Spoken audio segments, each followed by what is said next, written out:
I am not playing with you guys. This is a serious trigger warning. I'm trying to make it as less explicit as possible, but this is definitely a trigger warning. If you can't take heavy stuff, you have to cut this off. This was my warning. So don't be sitting here reporting me to YouTube and all of this stuff. Like, I am telling you, if this ain't for you, log off. We are at book 1, part 3, The Hollywood of Babylon. And it's just when I thought I couldn't get worse, it got worse. Remember, Hayes is running around trying to make people like movies again because they realized that Hollywood was out of control. So he's making movies for 10-year-olds. He's selling fantasies, little peck on the cheek, romances, expensive high-end lifestyle, make you forget your daily life. He's trying to make it as luxurious as possible. Now, they were walking around with a little black book. It was called the Doom Book, but it was a black book.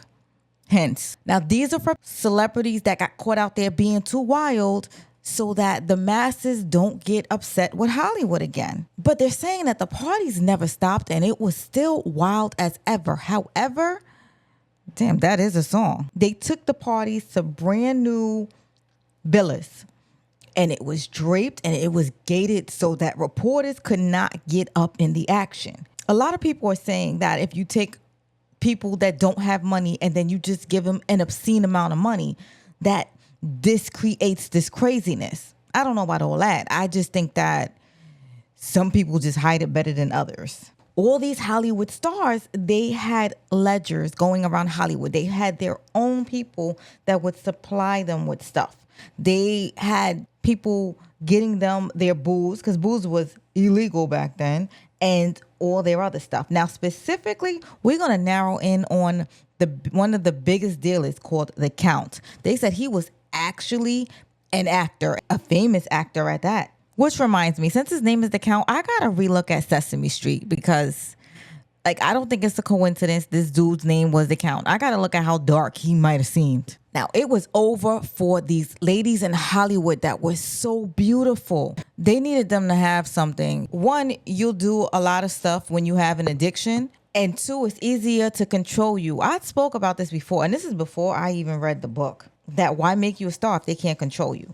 So anyway, Barbara Lamar.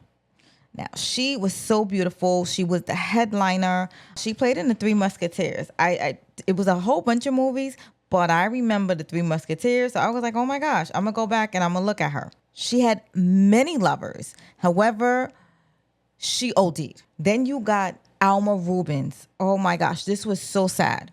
So Alma Rubens was a top leading lady and nobody noted anything crazy about her until January 26, 29. This girl is running down the block. She was running away from 2 men and she's screaming, "They're gonna take me. They're gonna take me." So they get to her. She's fighting them off with a knife. Finally, they get to her in a gas station. Come to find out, these were doctors. The older one was the doctor and the other one, I guess he worked for the doctor. They came and took her and said she needed to get help. They stuck her in the sanitarium. Now, if you go back in one of the parts, I was telling you that they would just take the actor, nothing could be wrong or whatever, and they put him in this box room and they do whatever to them. But they trap them and they cannot be out in the public. Meanwhile, they got the newspapers spinning stories about you. You did not want to be on that black book. So they took her in January. They eventually released her and they gave her a nurse. In 1929, in April, they said that she lashed out at the nurse. Now, again, you got to understand, this woman seems like she is being held against her will. She stayed at the California hospital for 6 months, and then she said, "I'm feeling well again." Alma went back to New York, and she got a divorce in 1931. And then she eventually returned to Hollywood. Now, she returned to Hollywood. She stayed overnight in this nice hotel with another actress from New York. Her name was Ruth Palmer. The police came to Alma's door. If they found anything like opioids or whatever on you, you were going to jail. So they got a tip.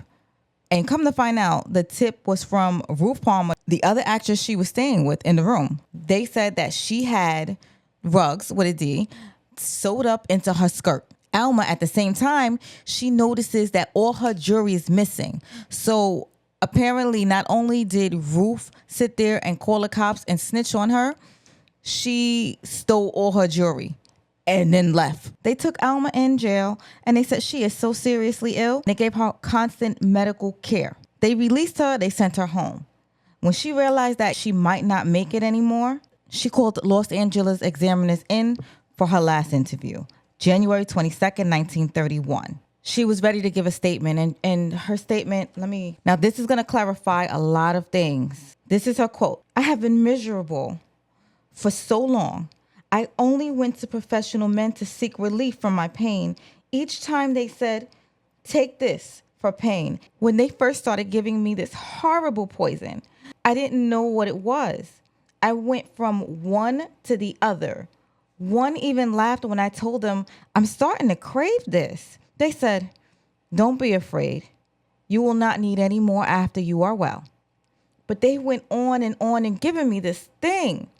As long as my money held out, I could get it. I was afraid to tell my mom and my best friend. My only desire has been to get that stuff, and I took it in secrecy. I wish I can go to the police and the judges and beg them on stiffer laws to stop these men and refuse to take my dirty dollars. They're unalivers who sell poison, and when they get caught, they buy their way out." On January 22nd, 1931, Rip Alma. Like I said, this was one of many. So Juanita Henson, she was on the come up. She said one day she was on set. She had like a binger. She was hanging out, partying, and she had a hangover. The Count approaches her, and he goes, "Hangover, honey? I'll fix it for you. The first taste is free." After the first taste, she was hooked. She was spending about $75 every time, back and forth. She said that she became like his favorite customer, his biggest customer. She was like, the doctor's dangers, nothing mattered to her anymore.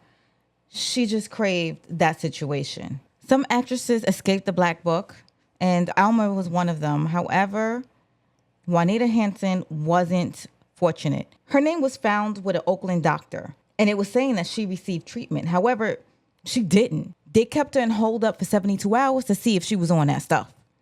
But by the time she got out, when they realized that she was perfectly normal, the newspapers and tabloids had already done their job. The war she began to fight was for the doctors to wage war against addiction, especially now because a new bad boy came to town, and his name was syphilis. So now you got heavy addictions, the rigorous works, the big all-out parties, and now syphilis is knocking on the door. Yo, stay tuned. Give me your comments or whatever. We got the next part coming out. I just finished reading this with you.